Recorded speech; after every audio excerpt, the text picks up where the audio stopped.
से कोई ना कि बाबू हमार बियाह कर दो मगर हमार बाबू बड़े नु लगता कि सबसे जवानी हमारे एजे बिता दियन का कह दड़ी सन सब गवा हरवा के नु अरे हौ देखा ना फलानिया के संग के सबनी के लइका हो गेल सन सहेली के एकर बियाह नहीं के होत ओइ देखो यो आदमी बोठा सा बड़ा पाठा माथा लागत ये कोई के पता है का जानता भाग संजोग से पट जाई तब बियाह शादी कॉलेज में तो जौने हमरो बाल बच्चा हो जन साला सब गांव घर के बेटवा मेरा नु सब मेरा मारा ट्रेडिशन हमरो तो सब कोइले हमरो प्यार हो को आ कोइले हमरो बियाह हो को अरे वो पर पजरा पर अति बिछावा में गोरिया माई अरे हम जवान होई गईनी लईकी कहवा खोजाई का जी खोजे के का हम आ गेल बनी कहाँ घर हो कहाँ घर हो अपने लगावतनी ए परे आवती हो परे कोची तक आवतनी अभी चवा में गोरिया माई कौन सी वो पर पजरा बिछवा में गोरिया माई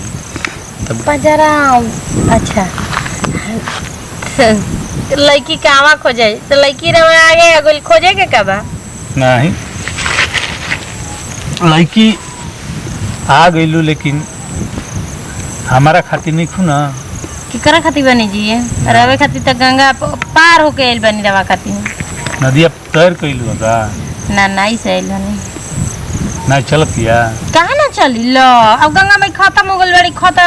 खलिया गल बड़ी त ना चली है सना आई अगिन बोडिए चलत है हां अगर चलत काहे से कि पानी हो गई सब मशीन पे घरी बनाइल बड़ी सन मारा तैसे छक छक पार हो जाता है तब जी पसंद नहीं की का ऐसे इग्नोर नहीं पसंद तो बहुत बल लागत है ना कि बिजली अब गिरावे के पड़ी बिजली हां तबे ना बिजली ना गिरी तो बरसात कैसे होई सही कहता नहीं राशन और कोई बरा बियाह हो गया नहीं अभी बियाह नहीं के भाई सोचत नहीं है कि कहीं देख के कल आ जा काजी देखे का जाए मैं इतना खूबसूरत लड़की रहा सामने बियाह हमरे लिए कली ना का दिक्कत बा हमरो नहीं के भइल बे खूबसूरत तो बतले बल लेकिन देखो सुहाना बतले बा यही से ना कहत नहीं कि बियाह कली हमरा में कौन खराबी बा अबे हमरो बियाह नहीं के भइल समझ नहीं नहीं बियाह तो करे के हो लेकिन का बा कि बियाह में जौन बा थोड़ी तकलीफ बा भी नहीं से नहीं के हो पाओ तकलीफ बा बियाह में का तकलीफ होला काहे होला ना जैसे कि का कहला कि गांव घर मानो ना बाबू माई से तनी सलाह लेवे ही कि गांव घर तो तबा हमरा के कोई लेबा हमहू सोचत रही कि कोई मिल जी हमार सपना के राजकुमार तो बियाह कर ले मगर कहाँ कोई हमरा के इग्नोर कर देवेला सब कोई रहो कहते नहीं बिया माई बाबू थोड़ा नहीं हम शरीर के मालिक हम बनी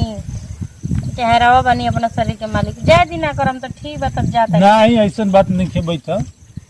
बिया होई काहे ना होई जब मौसम सुहाना है मौसम सुहाना है और हुस्न जो है ये दीवाना है मौसम सुहाना है और हुस्न आप का ये जो है दिल दीवाना है एक बार आजमा के देखिए तब ना आपका और हमारा जो है अब नहीं एगो का कहला कि तोरो अंदर फीलिंग होके के चाहिए ना अब कैसन फीलिंग हो जी अब काम की चलो बिया हो गले सुहागरात मनाए तो हम सुहागरात मनाए थोड़ा ना जिबा संगे अब खेत खलियान में सुहागरात थोड़ो मनी ओकरो खातिर बा ना मकान बा यही से ना कहता नहीं बियाह कली फिर अपना घरे राजकुमारी बना के हमरा के ले चली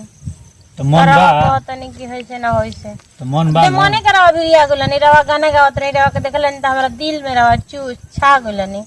तब ना रवा जरी आइलनी तरवा बनी की ठीक बा तब जी नहीं बैठ 2 मिनट कोनी है कि तोहरा अंदर जब फीलिंग जागिए गइल बा तो हमनियों के जाग गइल बा और शादी हुई जा तब का सोचा नहीं चली तब पहले चले के प्यार कर ले प्यार हो जा तब शादी कर ली चाहे चले के शादी करके अपन प्यार कर लियो अरे नहीं पहले प्यार हो जा तब शादी हुई तो ठीक रहेला पहले प्यार ना होखला शादी हो जाई तो मजा किरकिरा हो जाला देखी पहले शादी ना कइल जाला, पहले प्यार ना कइल जाला, पहले शादी कइल जाला। असली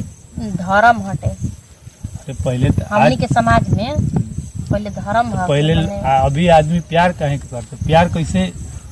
प्यार एगो गाना गौले प्यार इजहार करी खाकी कसम जन्म जन्म तोहरे के मनले हई। अब सब कुछ जब रहे के मान लेनी तो प्यार का करे भाई, प्यार तो जिंदगी भर होई। तो जब प्यार मान ले नहीं बलू तो कुल खेत खलिहान अपने बा, आ जहाँ चला एक बार जोन बात थोड़ा प्यार हो जा। ठीक है बा तब चले।